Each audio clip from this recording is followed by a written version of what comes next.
Om Namo Bhagavate Vasudevaya.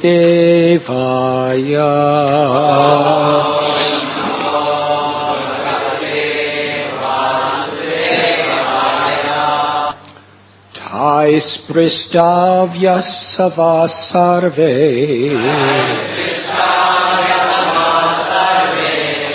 Nipetu Sma Parokasha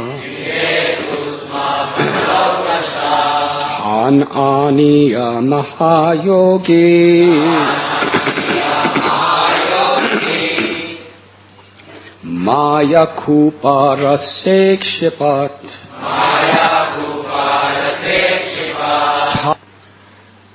Maharaj Yudhisthira said, for what reason did the demon Maya Danava vanquish Lord Shiva's reputation? How did Lord Krishna save Lord Shiva and expand his reputation again? Kindly describe these incidents.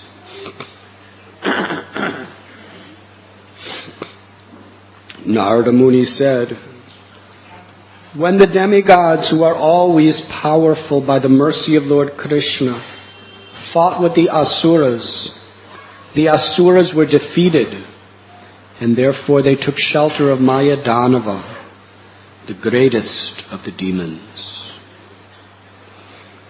Maya Danava, the great leader of the demons, prepared 3 invisible residences and gave them to the demons. These dwellings resembled airplanes made of gold, silver, and iron, and they contained uncommon paraphernalia. My dear King Yudhisthira, because of these 3 dwellings, the commanders of the demons remained invisible to the demigods. Taking advantage of this opportunity, the demons, remembering their former enmity, began to vanquish the 3 worlds, the upper, middle, and lower planetary systems. Thereafter, when the demons had begun to destroy the higher planetary systems, the rulers of those planets went to Lord Shiva, fully surrendered unto him, and said, Dear Lord, we demigods living in the 3 worlds are about to be vanquished. We are your followers. Kindly save us. The most powerful and able Lord Shiva reassured them and said, do not be afraid. He then fixed his arrows to his bow and released them toward the 3 residences occupied by the demons. The arrows released by Lord Shiva appeared like fiery beams emanating from the sun globe and covered the 3 residential airplanes, which can then no longer be seen. Attacked by Lord Shiva's golden arrows, all the demoniac inhabitants in those 3 dwellings lost their lives and fell down. Then the great mystic Maya Danava dropped the demons into a nectarine well that he had created. Purport by His Divine Grace, A.C. Bhaktivedanta Swami Prabhupada. The asuras are generally extremely powerful because of their mystic yogic power. However, as Lord Krishna says in the Bhagavad Gita 6:47, Yoginam api sarvesham madgyatenantaratmana sradhavan bhajate omam same yuktatamamataha. Of all yogis, he who always abides in me with great faith, worshipping me in transcendental loving service, is most intimately united with me in yoga and is the highest of all.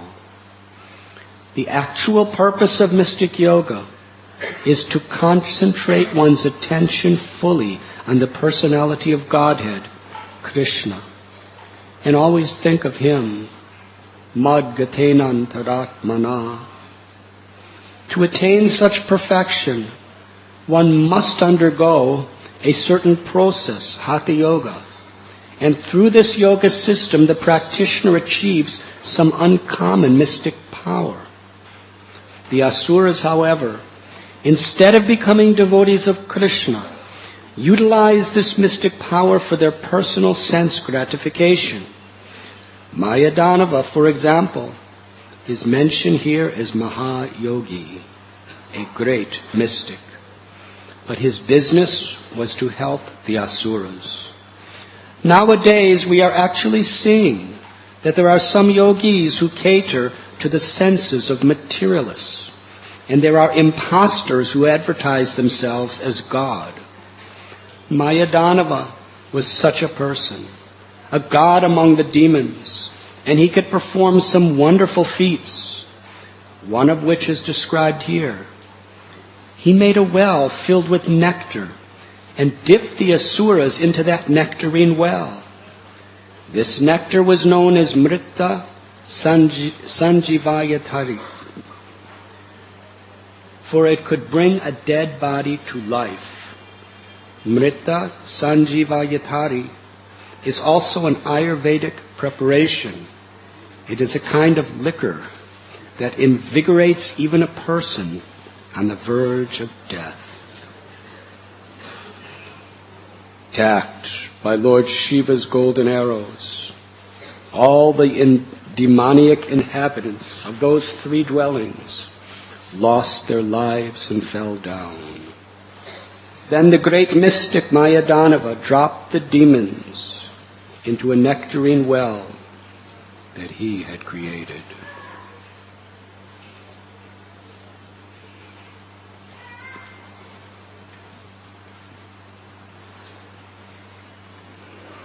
We are reading today from Canto 7 of Srimad Bhagavatam,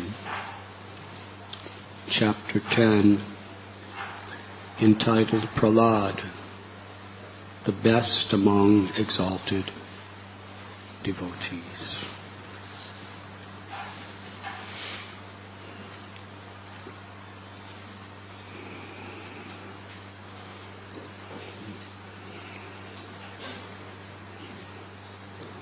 It is the nature of a Vaishnava to find great joy in honoring and glorifying other devotees.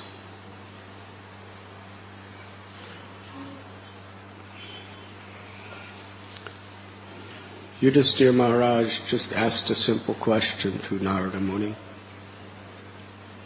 at the Rajasuya Yajna. How is it possible that Shishupal, who is an envious enemy of Krishna, was given Sarupya Mukti? We saw with our own eyes.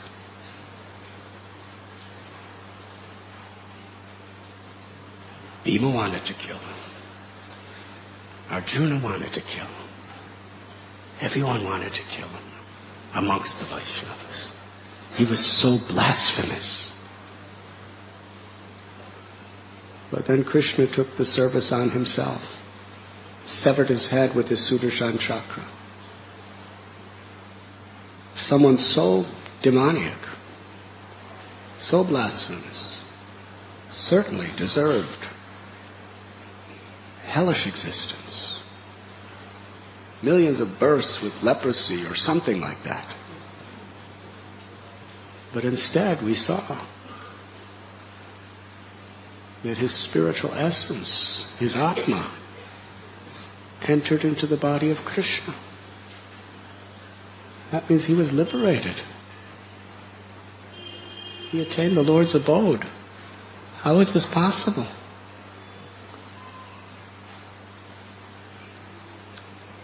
Narada Muni could have answered very simply, because he was completely absorbed in remembering Krishna, even in enmity, that he was completely purified. And therefore the Lord reciprocated with his absorption and killed him himself and gave him mukti. The Lord could do anything. He is independent. The Lord has no restrictions. Sometimes we like to conveniently categorize what the Lord can do and what he cannot do. Smarta Brahmins are those who think, a ceremony must be done exactly like this, otherwise. We should make the ceremonies as best as possible. But ultimately, Krishna sees our devotion. He's free to do as he likes for his devotee. Krishna is beyond formalities. He could liberate anyone in any way, at any time.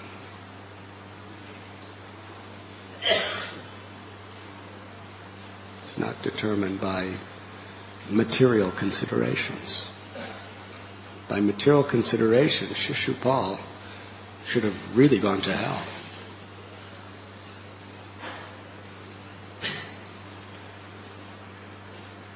And Krishna had another idea. Krishna is unlimited. Krishna is all-merciful. And devotees have faith in that. Beyond material considerations.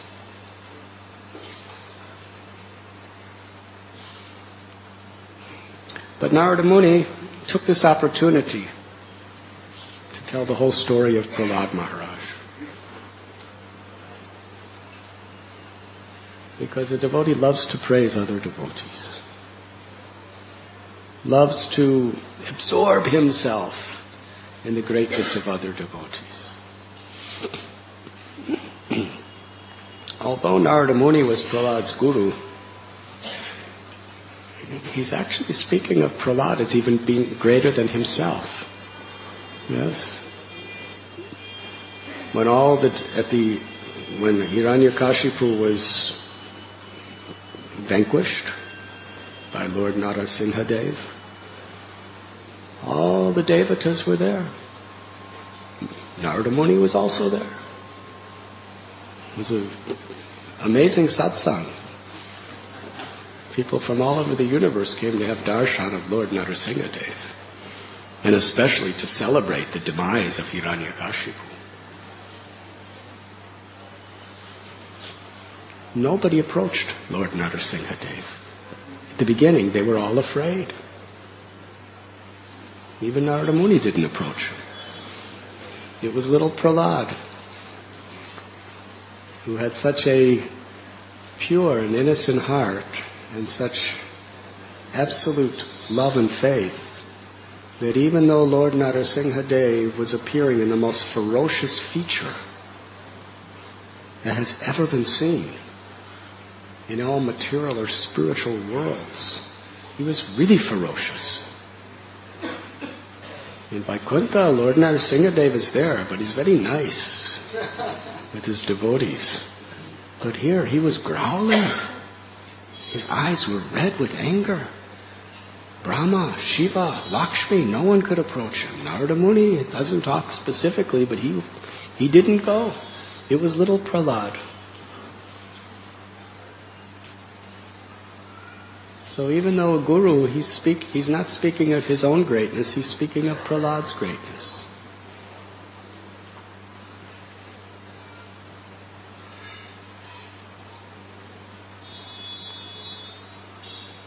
Prahlad is giving credit to Narada Muni, but Narada Muni doesn't take any credit himself. Yes? He doesn't speak, this was my disciple empowered by me. He was just talking about his relation with Krishna. Yes? Talking about his intoxication in Krishna. How Krishna protected him in every situation. That was Narada Muni's realization. But Prahlad's realization was, it was all due to the grace of my guru. Otherwise I would not have Krishna.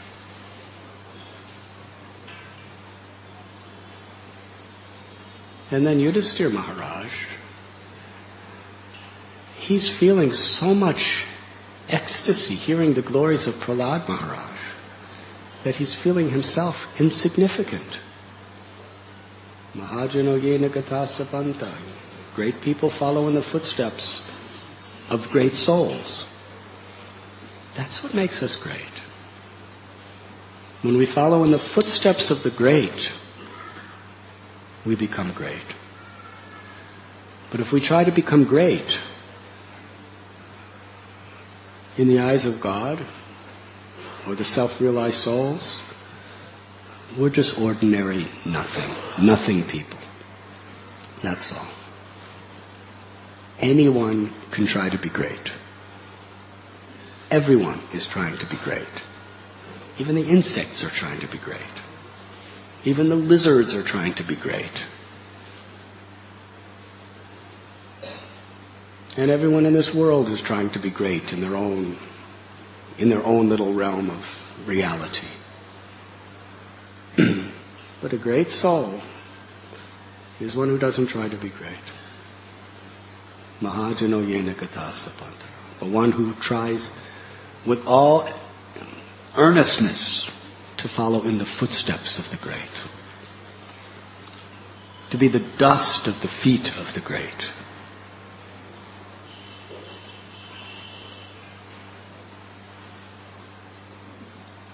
This is a very, very powerful statement. To be the dust of the feet. It's the lowest position. We don't hear any sages or Vaishnava poets praying to be the turban on the top of the head of the Goswamis. It's always to be the dust on the bottom of the feet.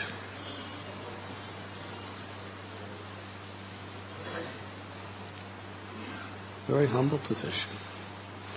So when devotees, great souls, hear about other great souls, instead of thinking, I want to be better, I want to do something better, I have to compete, a great soul thinks,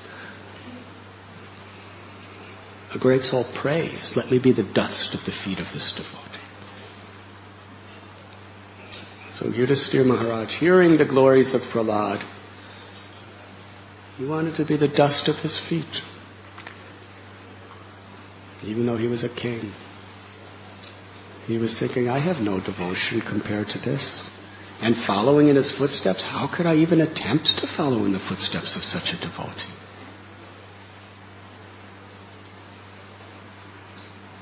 Now, following in the footsteps wasn't about accomplishing material things. Because up until this point, really, what did Prahlad accomplish?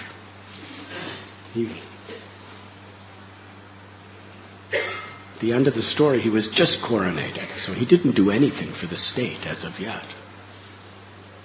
All he did was remember Krishna in every situation. At this time, there was no material accomplishments of Prahlad. He didn't build any temples.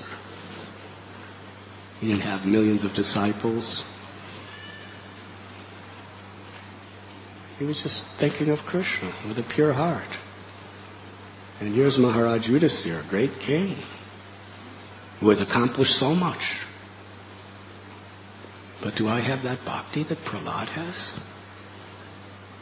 Can I be fearless in any situation and just remember Krishna like that? That's greatness.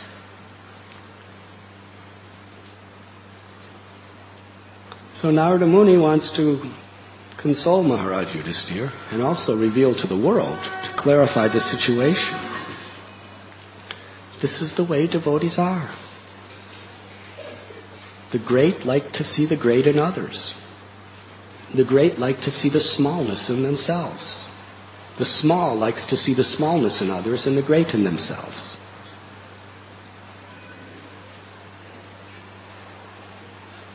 That's how we could calculate how small we are or how great we are. If we like to see the greatness in ourselves and we're happy to see the smallness in others, that's how small we are. If we actually relish seeing the smallness of ourselves and really relish seeing the greatness of other people, that's how great we are.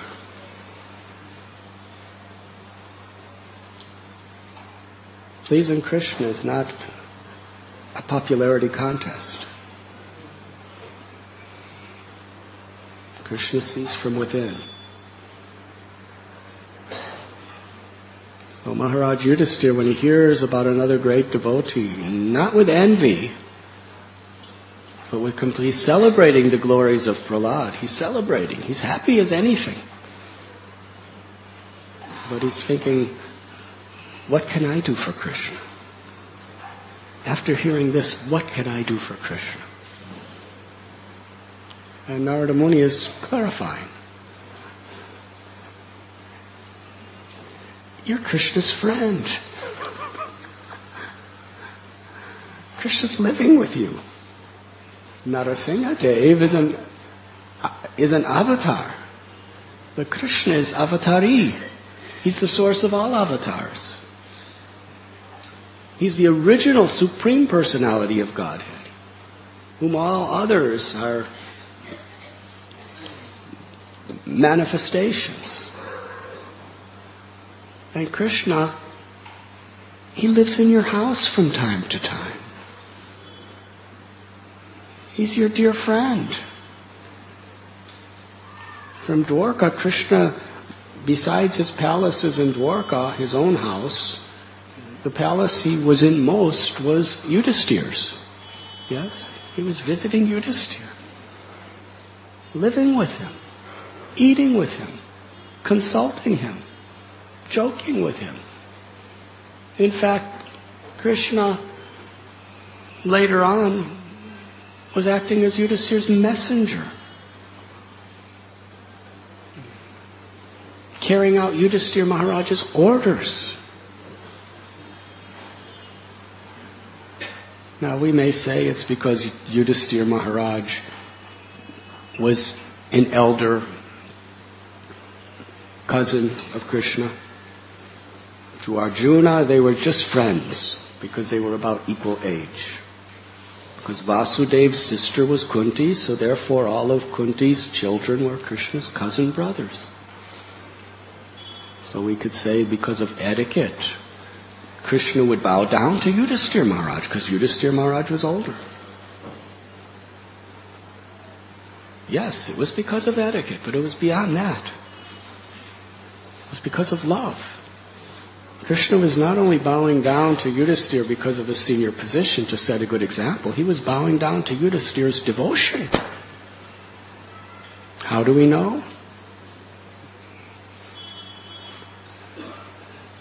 An elder cousin has a certain superiority, but an uncle has far more of a superiority. Kamsa was Krishna's uncle. Krishna didn't bow down to Kamsa. He beat him up very hard. Just the opposite. Instead of bowing down to Kamsa, Kamsa was on a higher level in that wrestling arena in Mathura, and Krishna jumped up, grabbed him by the hair, pulled him down to the wrestling arena, threw him to the ground, and then smashed him with his fist and killed him. So much for family etiquette.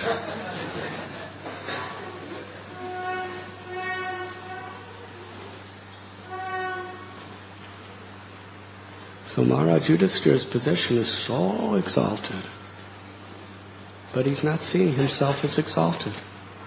He's always seeing himself as very, very small, that he's never really done much of anything for Krishna. But little Prahlad, he has done so much. This is Yoga Maya. When we love Krishna, Yoga Maya covers from ourselves our own greatness. And we become humble. And we feel great, great joy to hear the greatness of others.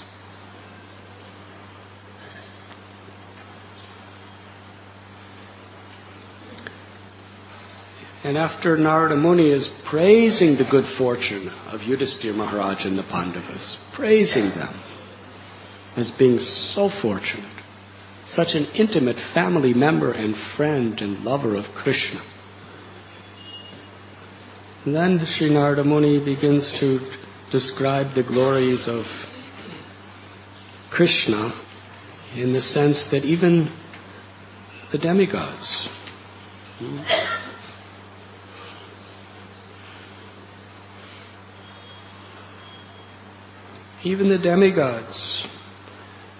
are completely dependent on the mercy of Lord Krishna. And in reference to this, to show the glory, why the demigods are great, and how Krishna gives shelter to anyone who comes to him, he's telling the story of Maya Danava. And we're reading in today's verses how the demigods were very, very powerful. And they defeated the Asuras. But then the Asuras went to Maya Danava. And he built 3 magnificent abodes in the sky by his mystic power. Yes? And then they started really, really vanquishing all the demigods. Terribly. The demigods were being destroyed in every way. They lost everything. They were helpless. It was really a crisis. Serious crisis. And there was nothing that they could do about it. So they all went and took shelter of Lord Shiva. And here it is described how Lord Shiva, with his golden arrows, started shooting up at that, the 3 palatial structures that were so mystical. Sometimes they would just disappear, and sometimes they would appear. And being empowered by Maya Danava, the demons were really causing havoc. But Lord Shiva, he killed all the demons. They all fell to the ground.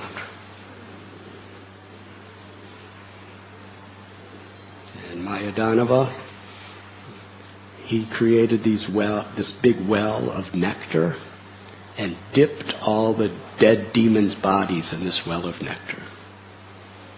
And tomorrow's verse we will discover what happened.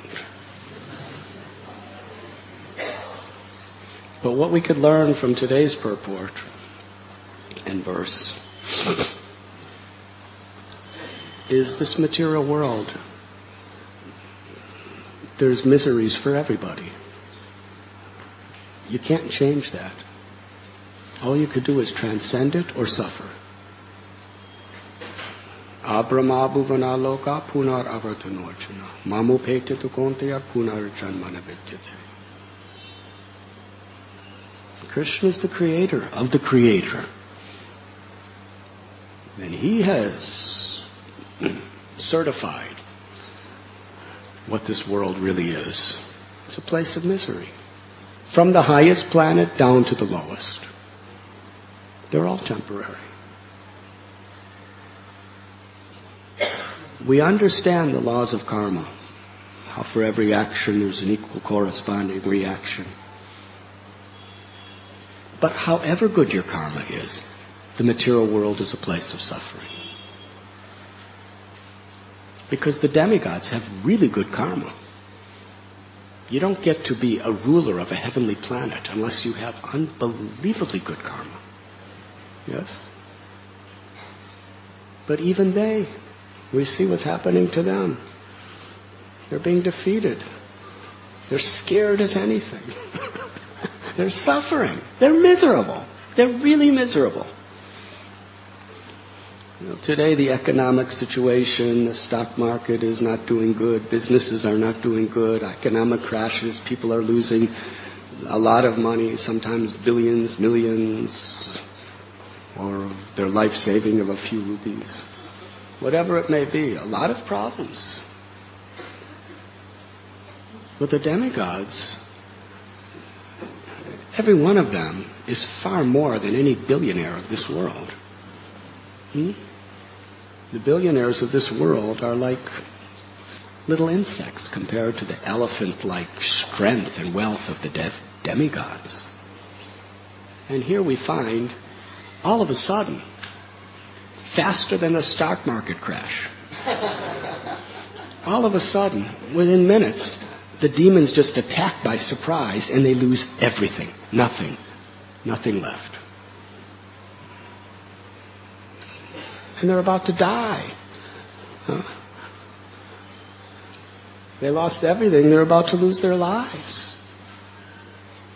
And these are the people with the best karma from the higher planets. That's the nature of the world.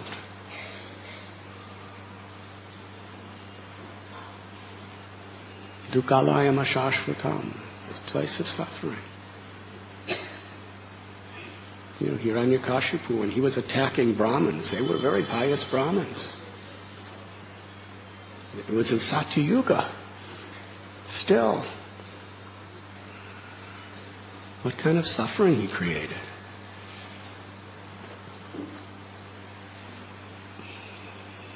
So we should know there is no safe haven in the entire universal creation. And even if you go to another universe, the same thing. Of all the unlimited universes, same principle. Padam padam yad vipadam natesham. It's danger at every step. Doesn't say just for sinful people, just for non-believers. Padam padam yad vipadam natesham is for everybody, even devotees. In fact, unless we realize padam padam yad vipadam natesham, we may never surrender to Krishna from our hearts. We could be very casual. We have to see these things. We have to know these things. We have to experience these things, most of us, to really take seriously. Sarvadharaman parityasya mamekam sharanam vraja aham tvam sarva papebhyo moksha ishyamimasacha. What this verse means is something very esoteric. Krishna says, abandon all varieties of religion, even all the pious activities that bring masses of good karma, elevation to heavens. Abandon them all and just surrender to me. I shall deliver you from all sinful reactions, do not fear. So when you surrender to Krishna and he delivers you from sinful reactions, does that mean there's not going to be problems in this world? What do you think? Not at all. Forget that illusion. There's still going to be problems. Maybe even more. Just because you surrender to Krishna, it doesn't mean everything goes your way. Let us take an example. Here is Arjuna. He's the model that Krishna used to speak the Bhagavad Gita. Yes? Before the Bhagavad Gita was spoken, he was Krishna's best friend. After the Bhagavad Gita, Krishna says, Sarvadharaman parityasya, surrender everything to me. Did Arjuna surrender everything to Krishna?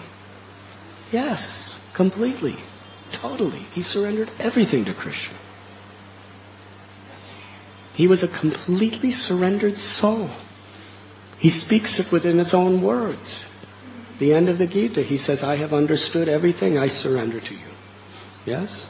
Whatever you have told me, I will do. And he's not just talking about physical, that I will fight. He was talking whatever Krishna spoke in the Gita, he accepts. And Krishna accepted.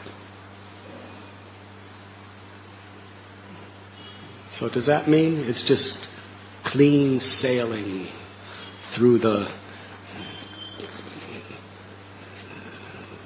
crystal clear sky, through all of his activities in Krishna's service?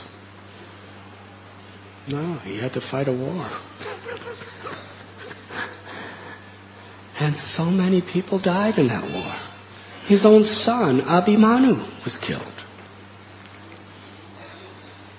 And Arjuna was really deeply grief-stricken, as was Yudhisthira, who was also a surrendered soul. Severely grief-stricken. They lost their own son. Was that Arjuna's karma? No, he was a surrendered soul. He was already Sarvadharaman parityasya. but the nature of these world. No matter what you are, who you are, devotee, not devotee, these things happen. Very difficult. Now, whether we like it or not, we have no choice. You could take another body. You can go to another universe. This Brahma's not operating things the way I like. But Abrahma Bhuvana Loka refers to every universe in the whole cosmic manifestation. The only place where there's no problem is in Vaikuntha, the spiritual world, beyond this material world.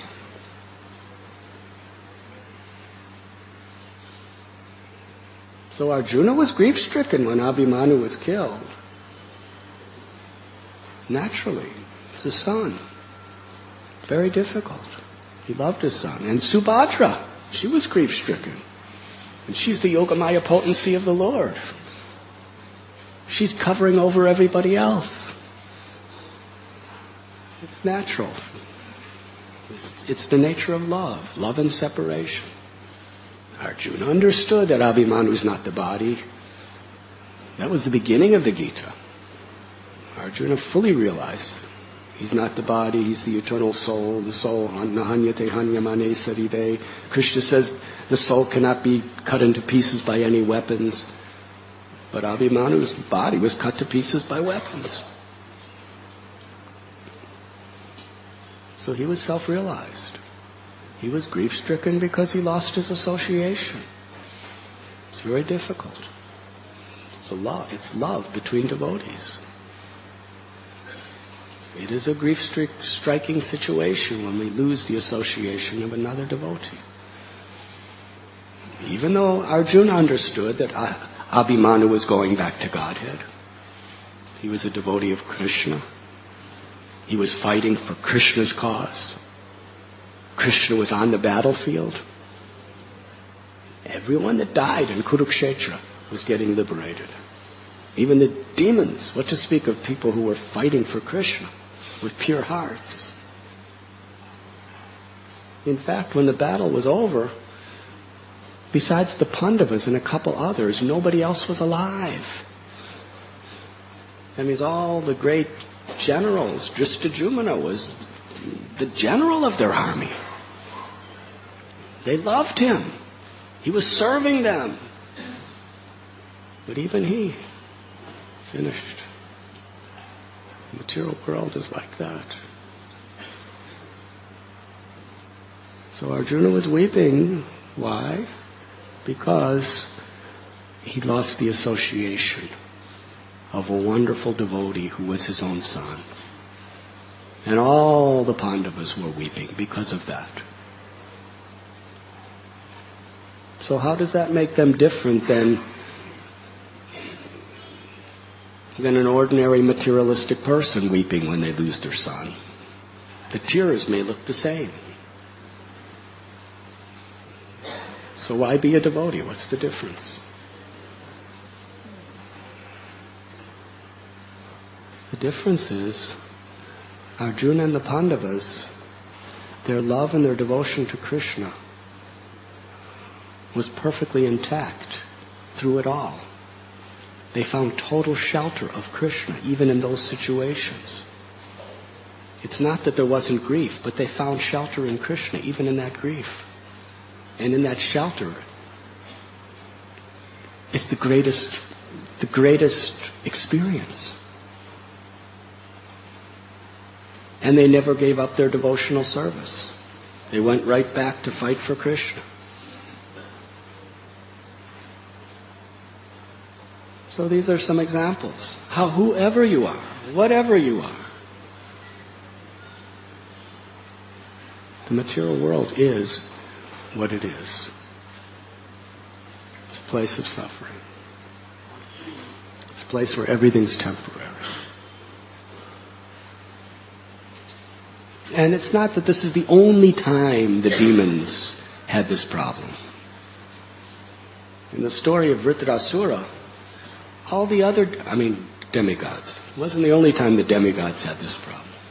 In the story of Vritrasura, all the demigods are doing the most pious activities. They're doing seva for the Lord. They're devotees. They're doing big managerial services. Yes? You may be a devotee and managing the book go down, or you may be managing the devotee kitchen or the deity kitchen, or you may be managing something. But these are devotees who are actually managing entire universal things, like the rain or the wind or the light. Hare Krishna. Where you're keeping unlimited living entities alive. Yes?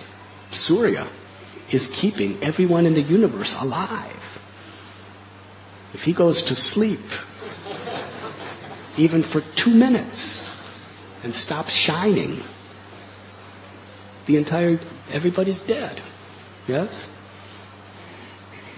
Hare Krishna. Very powerful devotees. But yet, Indra committed one offense to Brihaspati. And because of his offense, all the demigods lost everything. So the demigods could be saying, well, what does that have to do with me? I don't even like Indra that much.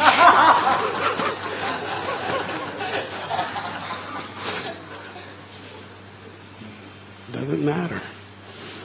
Everything's so interconnected in this universal creation. One offense, because he's the leader of demigods, all the demigods have to go through. Yes? When Ramchandra Khan offended Haridas Thakur, and he offended Nityananda Prabhu, the entire village was wiped out. Yes. And probably most of the people in the village really didn't like Ramchandra Khan. He was a really arrogant, nonsense person. That's just the way the world is. Now people challenge, why does God make the world like this? He could have done a better job. Yes. Well, if you could do a better job, but what can you do? Who are we to complain about God? We understand that ultimately God is perfect and His plan is perfect. If we could understand how He's perfect, why He's perfect, and why His plan is perfect, then we would be God. Right? Nobody can understand. Krishna's Achintya Shakti. He has inconceivable potencies. Inconceivable not only to you and me, but He's inconceivable even to Brahma. We may live and get experience and wisdom, because as you grow up you're supposed to become wise by seeing and experiencing life. Yes? Of course, Prahlad was the wisest of the wise when he was 5 years old, because he heard from his guru. We may live 80, 90 years, maybe 100. But by that time, what our condition is another thing.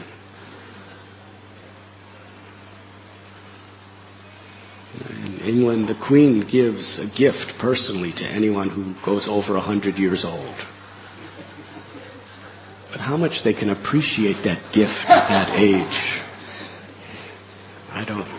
probably not so much. It would probably be better to give gifts to young people so they could actually enjoy it.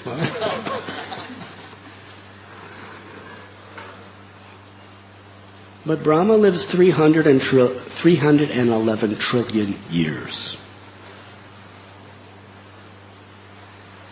His one day is 8,640,000,000 years. Day and night. And he has 4 heads. We have 1 head. He has 4. And he sees all directions. And he's such a great guru and everything like that.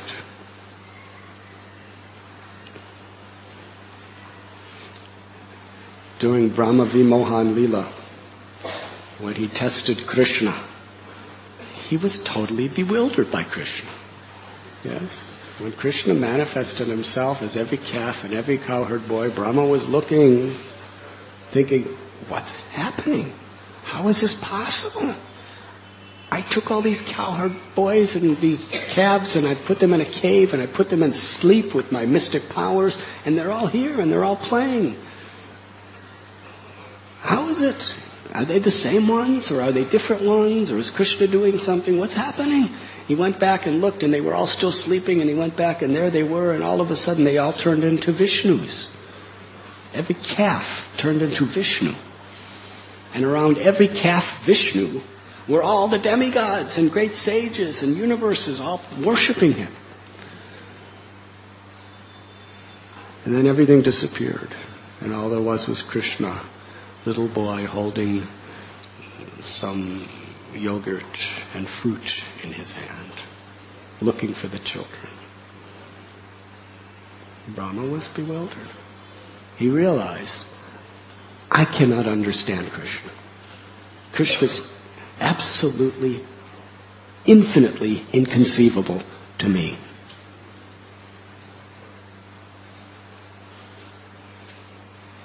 So what is our position? To calculate how Krishna should arrange things. All we could do is, on the basis of Krishna, Guru, Sadhu, and Shastra, have faith. We have faith that if Krishna is perfect and Krishna is all merciful, everything Krishna does is perfect and out of his mercy. If we can't understand it, that's fine. A lot of things we're not meant to understand intellectually, but we accept it with our hearts, with faith and devotion, knowing that for a devotee, Krishna is always the well-wisher. And whatever inconceivable thing happens, it's all for the benefit of everyone involved as far as devotees go.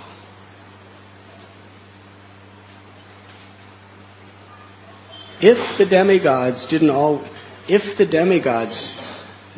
didn't get trampled on by Vritrasura, vanquished by the demons under the prowess of Maya Danava, and so many other occasions, if they were not all the obedient, fearful servants of Hiranyakashipu, if they were not all running away from Ravana,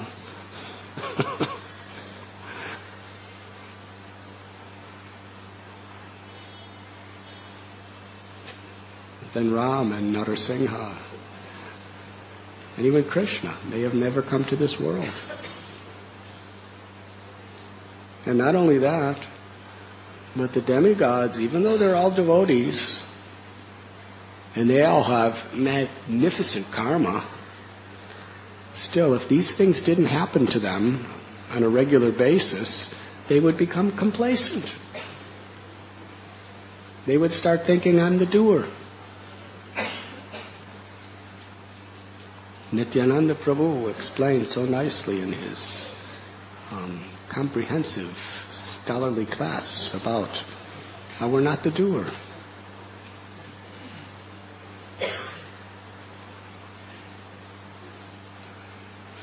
We're not the doer, we never were, and we never could be. There's always higher powers beyond ourselves that are giving us the chance. But the nature of material life is, even as a demigod, what to speak of a little devotee here in this world. We do something great, we accomplish something, and we think, I am the doer. And we want credit, we want praise. Yes? Have any of you had this experience? Whether we give a lecture and people say, very nice, and we think, yes, very nice. Or whether we make a garland and someone, oh, it's such a nice garland. Yes, I have made this garland. whether we make a preparation for the feast and everyone is saying, oh, this is better than anything I've ever had. And you say, yes, yes, I made it. I happened to make it. And even if we're thinking, or even if we're saying, not thinking, even if we're saying, actually it's just Guru and Krishna's mercy that just like some very wealthy people in Bombay, some very, very big success in their business dealings, when they come to see a sadhu, they say, your mercy, it's all your mercy. But then still, they advertise like anything what they've done, in newspapers. Why don't they just advertise how Krishna did it? Krishna did it.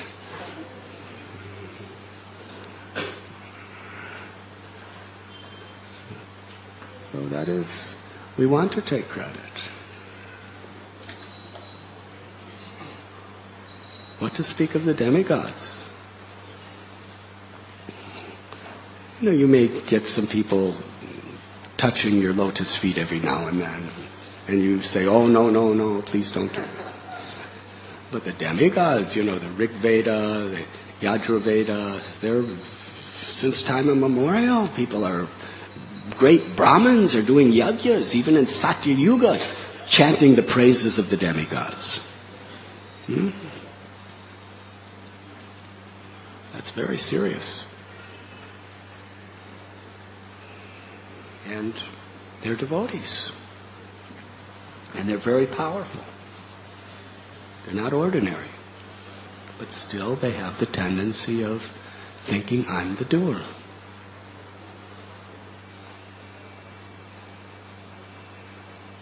So they may not understand exactly when they're getting trampled on or they're getting killed. So many times they even get killed. Yes. But then Krishna brings them back to life or whatever sometimes. However, ultimately they die anyway.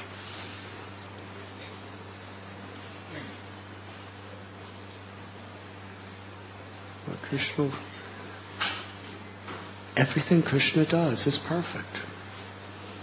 And even this material creation, as horrible as it is, because we make it such a mess by misusing our independence, for a devotee, even in this miserable world, we see the perfection of God behind it. We understand God's not doing. It's not that God is raping young girls. It's demons who are misusing their independence and defying God doing it. But for a devotee sees that God is giving, even in this material existence where there's the free will of so many envious people, Krishna is always there giving us the opportunity to perfect our lives. And every situation is a perfect opportunity if we take it, however inconceivable and difficult it may be.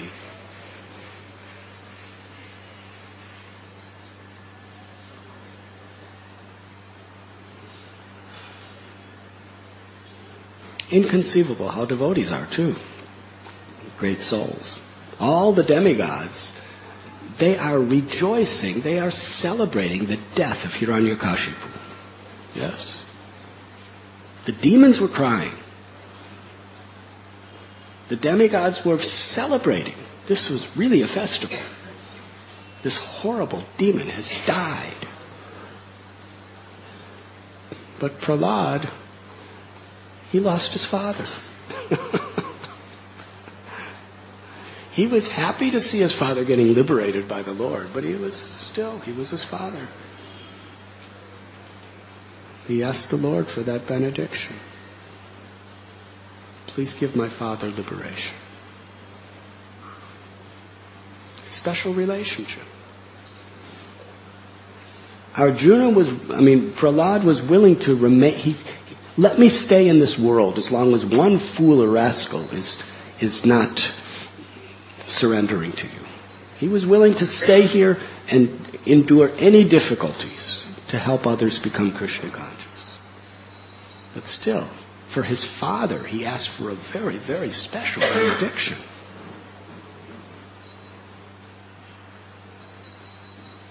Liberate him. Because there was a relationship. Because he loved his father. Because he felt sorry for his father. He felt sad for his father. Yes?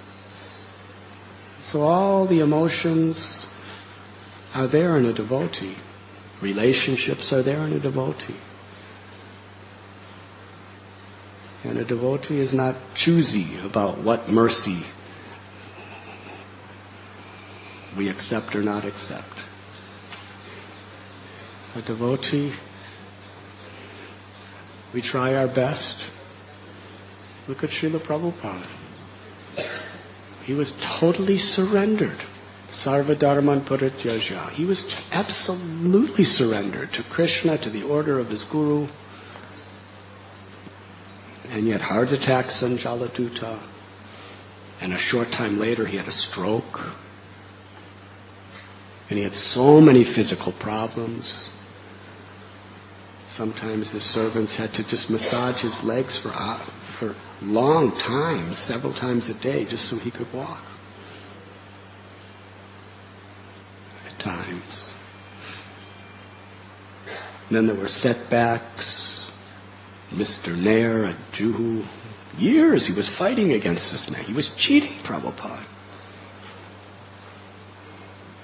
Prabhupada takes the land at Juhu, puts the deities there, says, Krishna, now it's yours. Now here's absolutely pure devotee offering this property to Krishna. And they start building a temple. And then the municipality comes and starts demolishing the temple and putting the devotees in jail. Hare Krishna.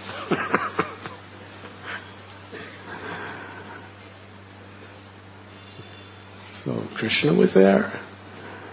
Prabhupada offered it to him. And Prabhupada had to personally fight. And even Prabhupada's own disciples. It was so inconceivable to them. They signed the property back to the person who was trying to take it away from Prabhupada. Now Prabhupada could have said, Krishna, why are you doing like this? I surrender to you. It's not supposed to be like this. Like Arjuna, whatever happens, it's all a perfect opportunity to love Krishna, to serve Krishna, to surrender to Krishna.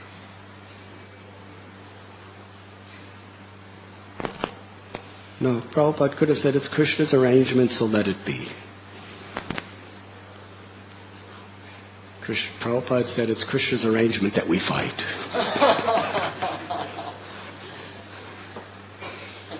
It's a very different mood. But it's very much the mood of a devotee. It's Bhagavad Gita.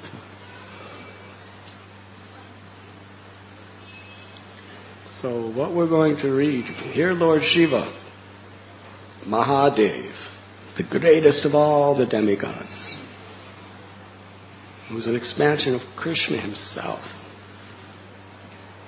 All the various demigods who are vanquished, lost everything, in complete anxiety,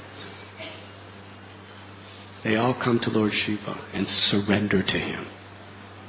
Say, we are your servant, please help us. And Lord Shiva comes with his bows and his arrows and vanquishes all the asuras.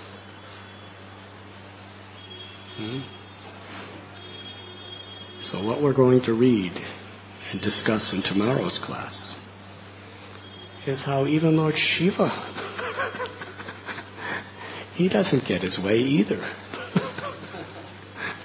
This Mayadanava was very, very powerful. He's going to bring all the demons back to life in this nectarine well. Yes? And that well was so full of nectar, It not only brought them back to life, but it empowered them with supernatural powers. And whatever Shiva did to them, they would just take another bath in the well. Yes, what could he do? Even whatever he does, all they have to do is say, all right, no problem. They would just get dunked back in the well and come back even stronger and fight again. How do you defeat an army like that? Even Lord Shiva was beyond himself. It's the way material world is. But what Krishna does is a great pastime. So please come tomorrow. And Srila Prabhupada is talking about yogis here. That in the Puranas, in the scriptures, we read about asuras. All the asuras, practically all of them, we read about in the scriptures, and there's a lot of them. They all have mystic cities. They're all great yogis. Otherwise, they wouldn't be in the scriptures. There's a lot of other asuras, but they're just not worth mentioning in such holy books. Yes. The other asuras could make the newspapers.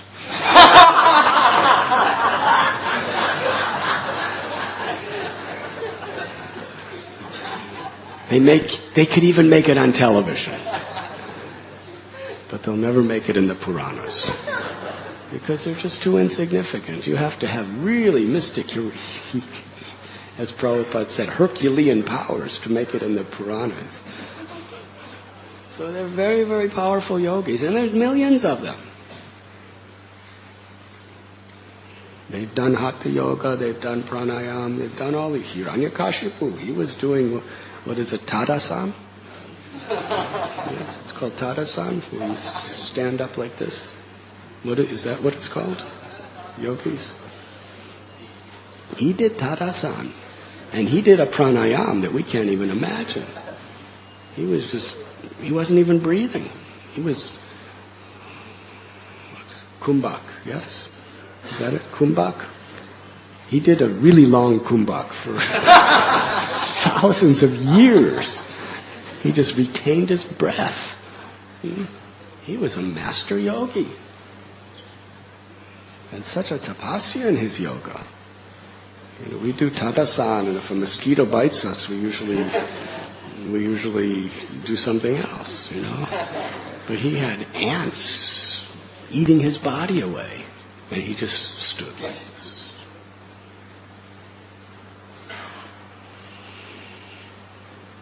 Hunger, thirst, such a hatha yogi. And he developed such unbelievable powers.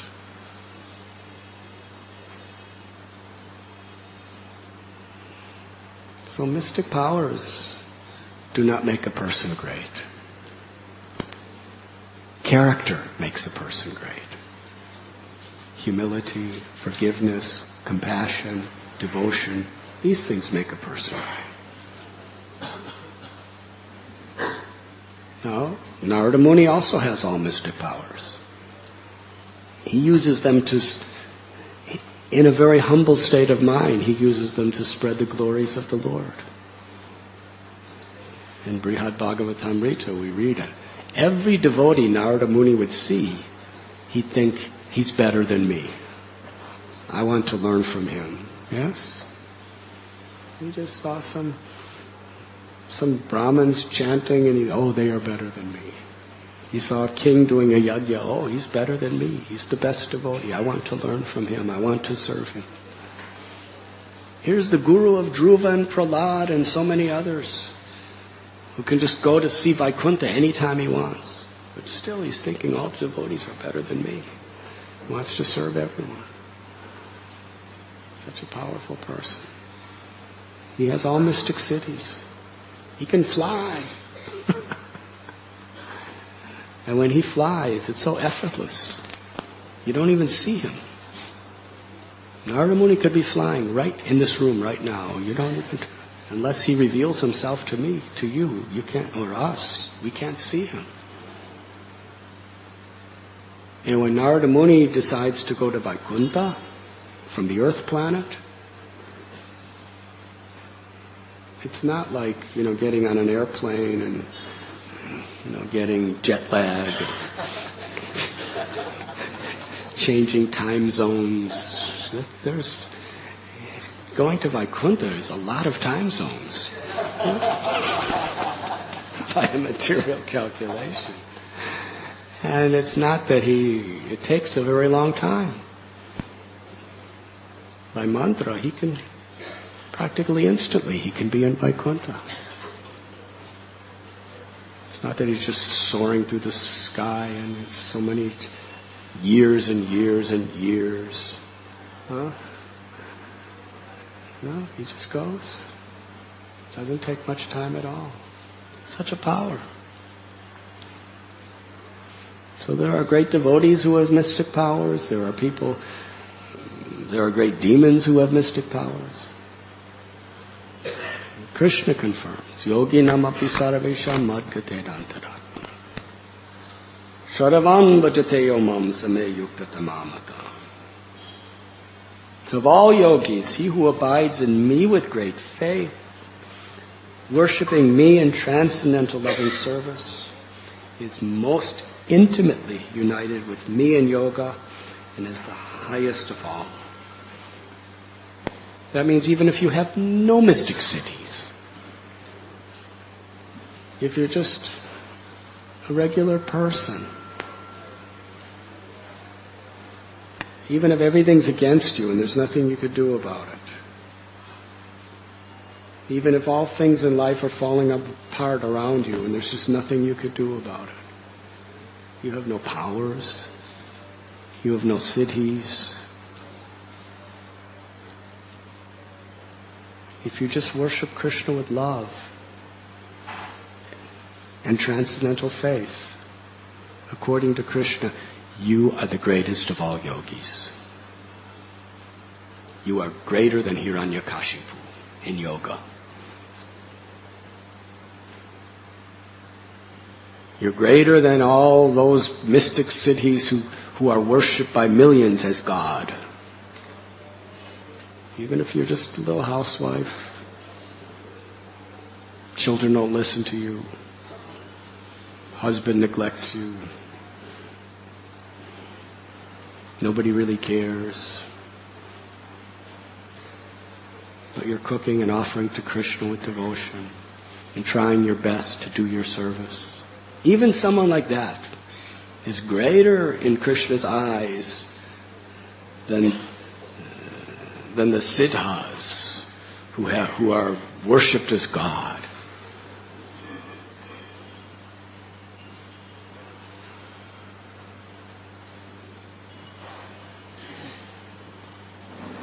That is Mahayogi. Mahadanava was really a Mahayogi. Yes? He was really a great Mahayogi. He could make these three. He himself, by his mystic power, indirectly he's defeating the entire demigod race. Yes? He's supporting and protecting all the demons. All the demons are coming to him for shelter, and he's giving them shelter. All the demigods are being vanquished by the powers that he's giving the demons. What kind of a Mahayogi is he?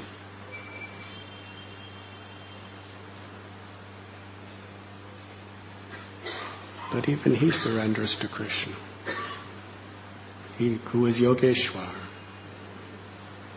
who is a supreme yogi. Anyone who serves Krishna with love, the supreme yogi, is the greatest of all yogis.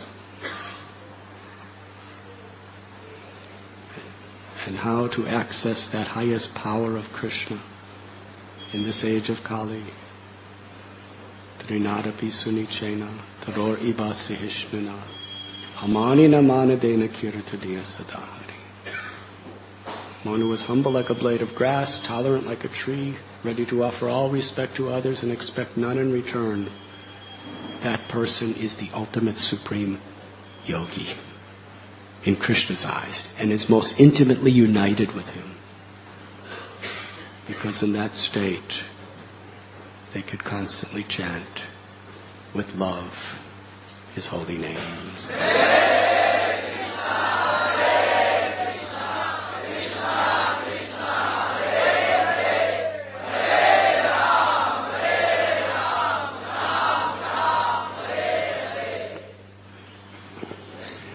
Is there any questions?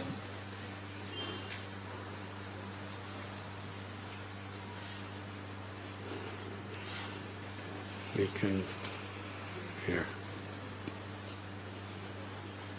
Hare Krishna. Thank you for a wonderful class, Maharaj. Hare Hare. Wasn't wonderful, but you are wonderful. Hare Krishna. You see the good in others and think yourself insignificant. You're practicing as you preach. It's wonderful.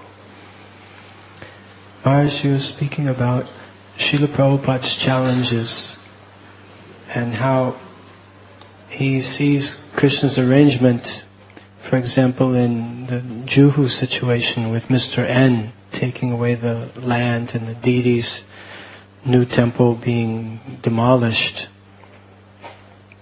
So you were so nicely explaining how Srila Prabhupada's perception was not that let it be as it is, it's Krishna's arrangement, but his view of Krishna's arrangement was let us fight.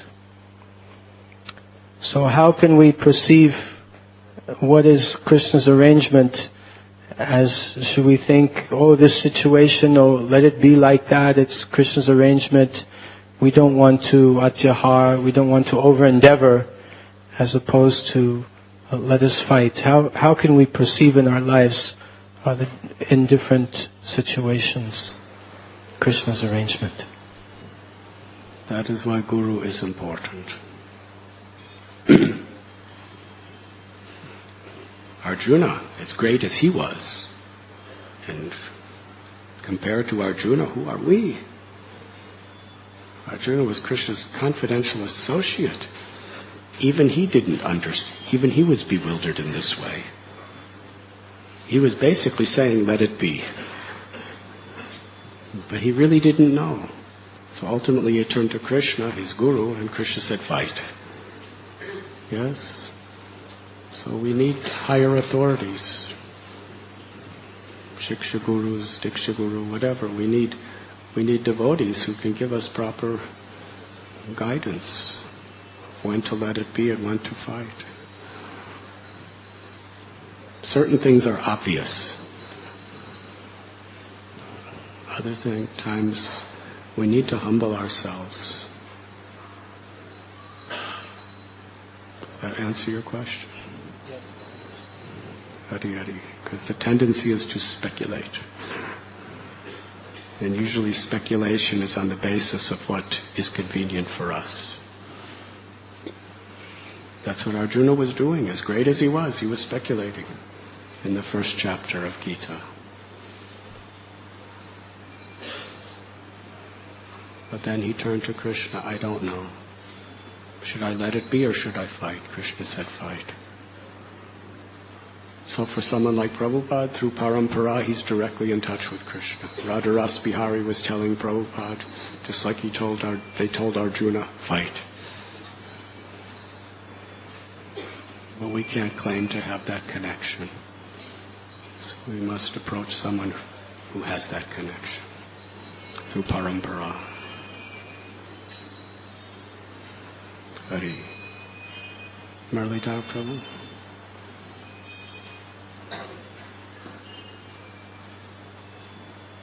Hare Krishna. Maharaj, this is a technical question. We know that only Krishna can give life and he can take life. So how is it here that demon Maya Danav can bring the demons to life? By his mystic powers he could do it. Prabhupada tells technically how he did it. Technically, he did it with Mrita Sanjiva Yitari. Yes? That's how he did it, technically. He knew how to administer that. He filled the kunds with it.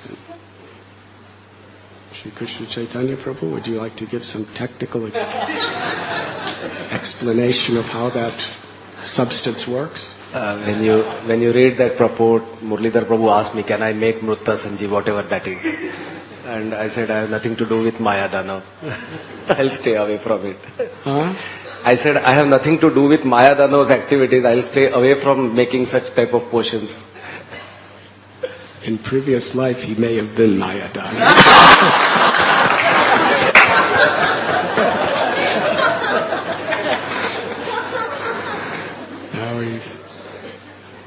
Now he's just making potions for all of us. Actually, he probably wasn't, but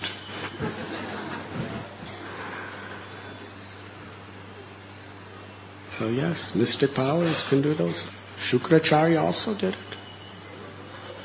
In the fight, Bali Maharaj was dead when he was fighting the Devatas.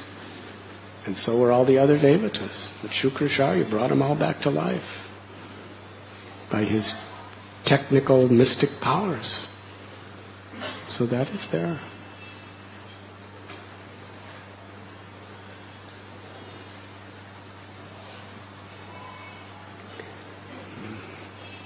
But they can't create a soul.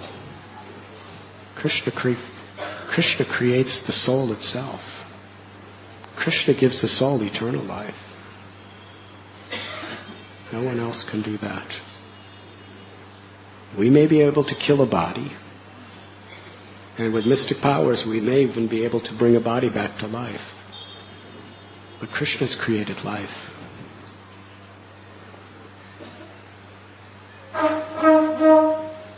Does that answer your question?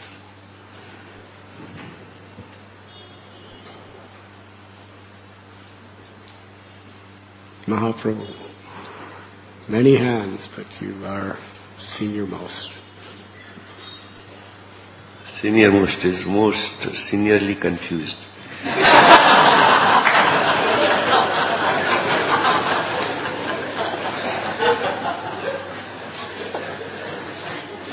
Maharaj, you say, when we ask questions sometimes to you, you say, all my questions are answered in my lectures. Now when we hear lectures, we feel ignorance is bliss. Because one side, if we follow, surrender to me, and Krishna will take care, or kunte pratijani nama bhakta pranashati, and Arjuna has surrendered, and still his son, Abhimanyu, was killed, and whatever may be the situation actually, it's so confusive that more we know about the spiritual life, the way means in today's lecture particularly, it's very difficult to understand anything. So, what is that surrender? To the degree we want to be the controller,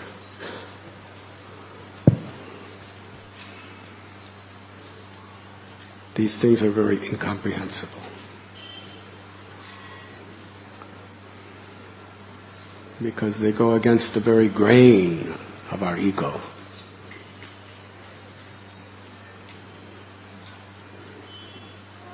But Krishna tells, he promises, I will protect you. I will protect my devotees, all my devotees. How he protects us, he knows best.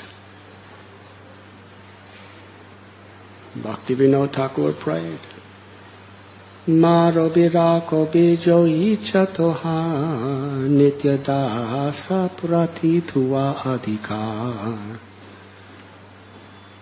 He doesn't say, Krishna, please protect me on my terms. It's Krishna, if you can kill me. You can kill me today. Or you can protect me today. You have every right to deal with me in any way you please. Because I'm your eternal servant. Whatever you do, I'm yours. That consciousness is the only solution to the sufferings of this world. Yes? Just to give yourself to Krishna. Manaso deho geho jo kichu more arpiluntu aupade nanda kishore. Krishna, you are the beautiful, youthful son of Nanda. And everything is yours. My body is yours. My family members are yours. My home is yours. My property is yours. My intelligence is yours. Everything is yours. I surrender that all. Surrender means just to acknowledge that everything's Krishna. It already is Krishna's. One devotee proudly said to Prabhupada, I surrender everything to you. Or I surrender everything to Krishna. And Prabhupada said, what do you have to surrender? Everything already belongs to Krishna. Surrender means just to acknowledge the reality that everything is Krishna's. And then with that acknowledgement to offer it all with love.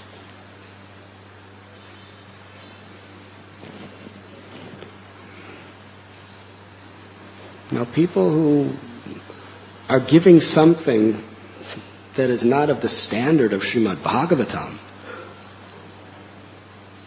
they will mislead you to think you can be happy, you can be prosperous in this world, just, chant this mantra or do this exercise or surrender to me. Yes? And to some extent you can get prosperity and you can get inner peace and you can get some happiness. But that's not the standard of Bhagavatam. Because these people are not transcendental. And however much peace and happiness and prosperity they have, if the atom bomb happens to come here, it's already pointed in this direction. Where is the prosperity and the peace and the happiness of those people going to be? But the Bhagavad says, surrender to Krishna. These things may happen. But if you surrender to Krishna, you'll be transcendental to all of it. You'll be with Krishna. Yes? So real peace, real prosperity, real happiness is that consciousness of feeling our connection to Krishna, feeling Krishna's love, and loving Krishna, and loving everything about Krishna. When we love Krishna, then our consciousness is on a platform higher than all of these things, whatever may happen. Srimad Bhagavatam doesn't teach that surrender to Krishna and then everything in this world is going to go according to your expectations. Just the opposite. Every story of the Bhagavatam, people who surrendered to Krishna got put in really difficult situations. Ambarish Maharaj surrendered to Krishna. He was trying to be very respectful and nice to Durvas Muni. But Durvas Muni just went wild with anger on him. Here's his guest who he's trying to serve very nicely and who his heart was really intent on serving his guest nicely. And his guest becomes so angry. He's screaming at him. He's yelling at him. He's cursing him. He attempts to kill him. And the Pandavas, they were surrendered to Krishna. They were exiled. And Prahlad was surrendered to Krishna. And he was thrown into all kinds of the most precarious situations. And Dhruva was surrendered to Krishna. But still, he had to fight against the Yakshas. His brother, who he loved dearly, was killed. And he was so angry, other citizens are killed. And obviously was other people who might have been killed in Dhruva's reign. And he punished those persons. But when his brother was killed, he was going to punish the entire dynasty of Yaksha. He was going to exterminate the Yaksha dynasty. Yes? So that means he was very hurt. So everybody. We don't find in the Bhagavatam that when you become a devotee, that everything just goes really nice, and you're peaceful, and you're prosperous, and you're happy. This is nice. But it never lasts. It's Kaitava Dharma. It doesn't last. It's not the real thing. Bhagavatam is teaching. Surrender to Krishna, whatever may happen. Your transcendental is, you're coming closer to Krishna in every situation. You're surrendering in every Krishna. Look at Kunti. The greatest Mahabhagavats worship Kunti Devi, chant her prayers. She was really surrendered to Krishna from her heart of hearts. Was her life easy? It's not to an ordinary woman that Yudhisthira, Arjuna, and Bhima take birth. She was an exalted personality. She was Krishna's auntie. Krishna would touch her feet. But then, she would be exiled with her sons. Krishna would touch her feet, but then the house of lack she was in was burning down. She touched her feet, and her children were treated in such a way, and she was treated in such a way.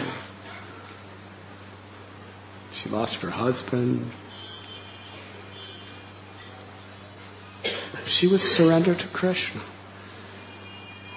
And Mahabharata describes the heartbreak she endured seeing her eldest son, Radheya, fighting against her other children. And could you imagine Kunti's grief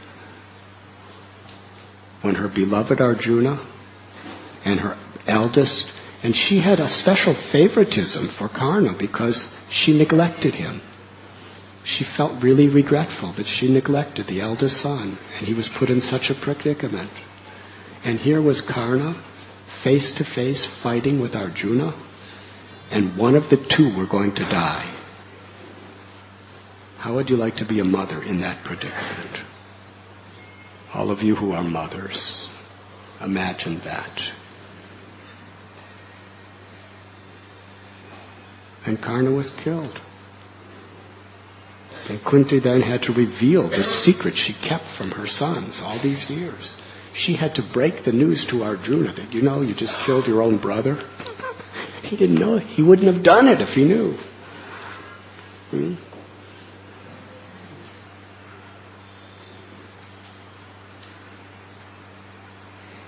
And we're reciting her prayers.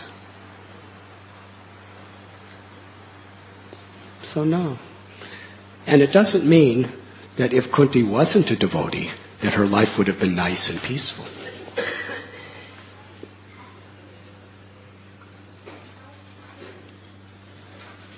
Srimad Bhagavatam is a very high and deep subject matter. It's not superficial. It's not just, yes, you'll feel better, you'll be more clear thinking, you'll be able to do better in your business and in your studies because your mind is clearer and you're not so attached to so many material things. Your health will be better. Things will go your way. And that's what most people want. But in the end, abrahma bhuvanaloka, things are going to fall apart for them.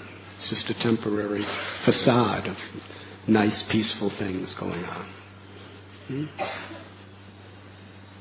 Srimad Bhagavatam is about unconditional devotion. Krishna, I'm your servant, whatever you do.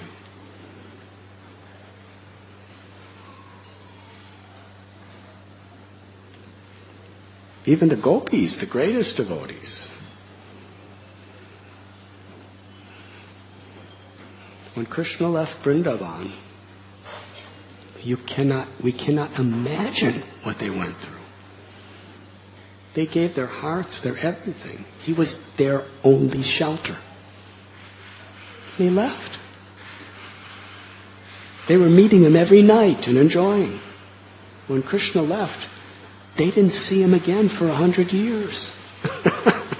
Or many years. They never saw him again. It was just in their hearts. In separation. Deep separation. They were completely transcendental because they were fixed in Krishna. So Srimad Bhagavatam is the highest, the most complete, the deepest revelation of spiritual perfection.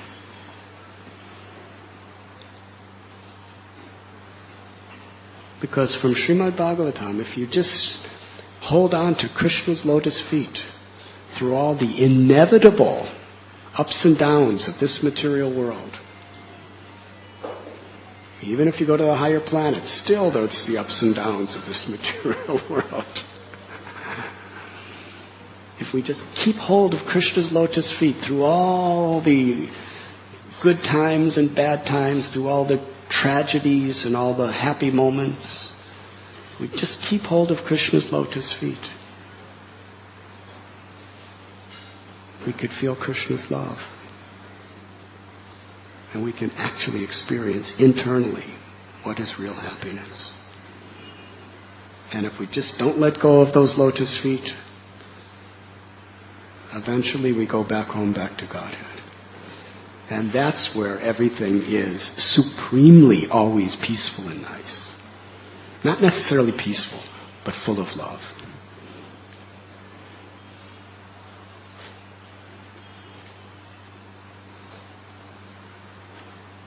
Because love is dynamic. Love is beyond peace.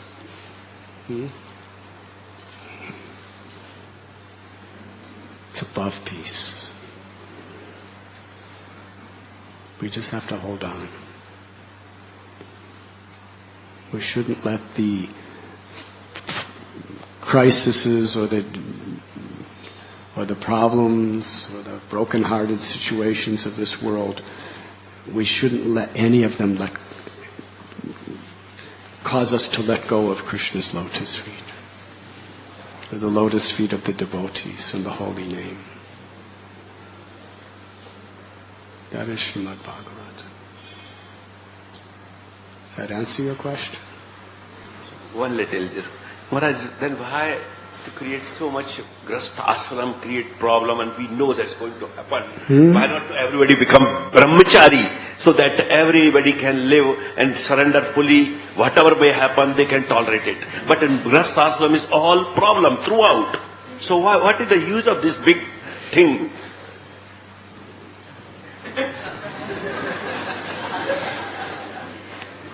You're welcome if you can do it.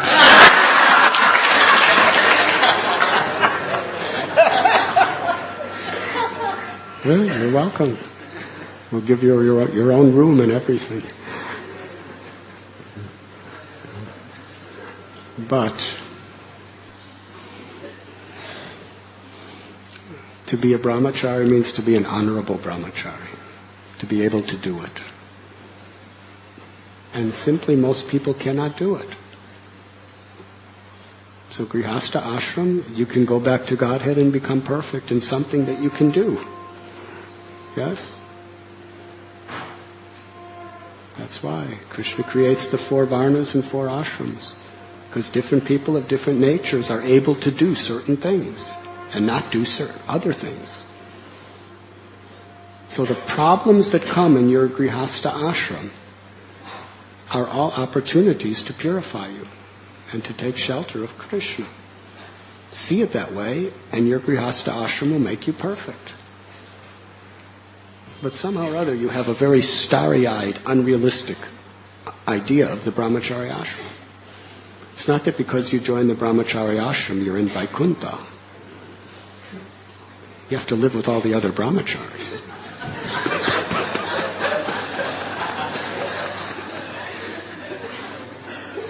I know the grihasthas think, oh, the brahmacharis are such saints, and they just touch each other's feet all day. And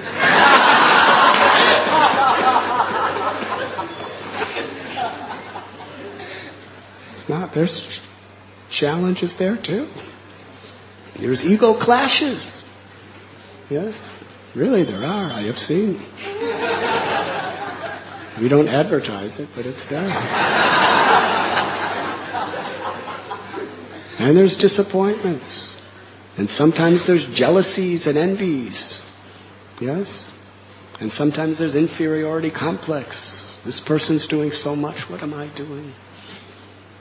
And sometimes there's egos. Oh, I'm doing so much. Yes? And sometimes other brahmacharis really are just not the kind of people you like. Sometimes they're like mosquitoes biting you. Really. In order to survive in the brahmachari ashram, you have to be extremely tolerant. Extremely tolerant. Because then the brahmacharis become your family. Yes? Now, I don't know how that compares to living with a wife, because I never did that. I lived in brahmachari ashrams, but I've heard. And they both have their unique struggle. And living with a husband, same thing. Now, what makes a brahmachari wonderful are when devotees are willing to do that tapasya. It's a tapasya life. Living in an ashram with so many people, sometimes overcrowded, so many things going on. And tolerating those differences of personalities and jealousies and everything, and rising above them. That's what makes a brahmachari great, and that's what makes a brahmachari ashram great, is that everyone's striving for a higher principle. If you're not striving for a higher principle in a brahmachari ashram, it's not Vaikuntha, it's Kurukshetra. But if you're striving for a higher principle in the brahmachari ashram, then collectively it's Vaikuntha. It's not that the challenges aren't there. You have to strive to be united on a higher principle. And that's exactly the same principle in grihastha ashram. You're talking about problems. Problems are there. So, you become attached, disappointments, heartbreaks, anxieties, fighting, disagreements. Same thing as the brahmachari ashram. Many of the same things. The only way to keep it together is you have to make your relationship above it all. Above all our disagreements, above all of our personality differences, above all of our emotions, above our joys and sorrows, is service to Guru and Krishna. What will please Guru and Krishna? Prabhupada said, if the family keeps Krishna in the center, it is Vaikuntha. If the brahmacharis keep Krishna in the center, it is Vaikuntha. Does that help you to resolve your senior most confusion? Yes? I think we should end because it's very late. Thank you very much. But before I end, brahmacharis, do you agree with what? Is everything just the way you like it in the brahmachari ashram?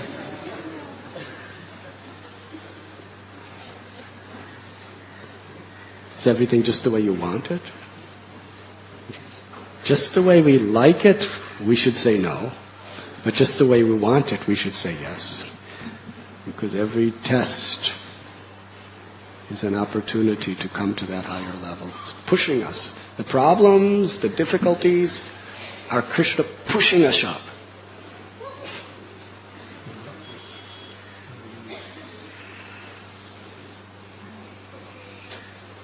Radhe Shyam Prabhu, you can give a small commentary to this. Please give microphone to Radhe Shyam Prabhu.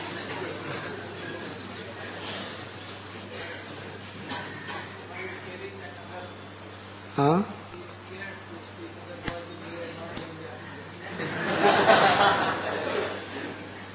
Whatever you say is going to get reactions.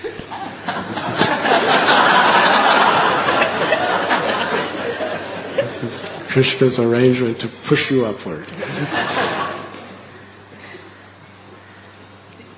Hare Krishna. Hare Krishna. I appreciate that point which you said, Maharaj, that problems are there everywhere, and the problems help us to advance. They give us an opportunity to, look at ourselves and find out where am I lacking and how I can become better, how I can become a better servant. And as you often quote the qualities of humility and tolerance, again and again we come to face with those two qualities, and I find that without assimilating that two qualities as a integral part of our being, life is going to be undoubtedly struggle. So in Brahmacharya Ashram also, all the problems you said are very appropriate, and we get to see right in the front every day when it passes, day after day after day, different type of devotees come, but the kind of problems which you said are very, very appropriate. I find it's true, Maharaj. And Brahmacharya Ashram actually affords an opportunity to live with different devotees. Not only do the brahmacharis have to deal with themselves, they have to deal with the temple president.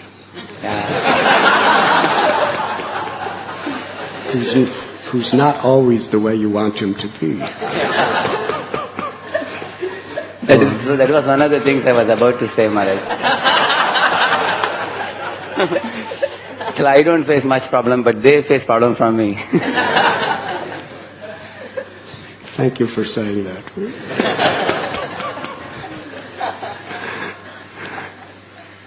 Go on. Hare Krishna. Once I met His Holiness Radhanath Maharaj personally, and told Maharaj that some people are so intolerable, Maharaj. And Maharaj said, as I am tolerating you, you tolerate them. So that was the first time I began to think, oh really, am I also intolerable?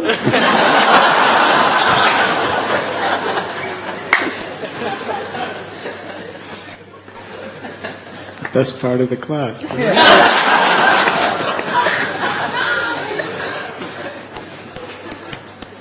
You are simply wonderful.